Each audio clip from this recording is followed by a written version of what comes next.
Hello, I'm Nina with WTI. I have here my Madewell red bandana. I love it so much because it is the right color red. For me, if I wear like a cranberry or burgundy, it ends up making my skin look kind of muddy.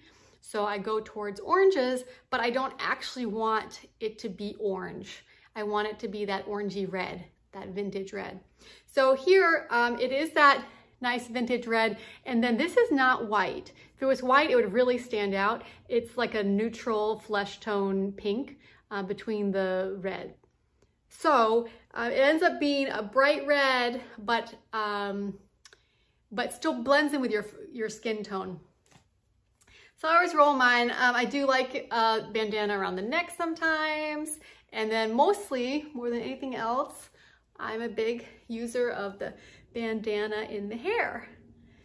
And I think because they made that contrast color not white, I feel like it blends in really well. So I love my bandana, and that's my point of view.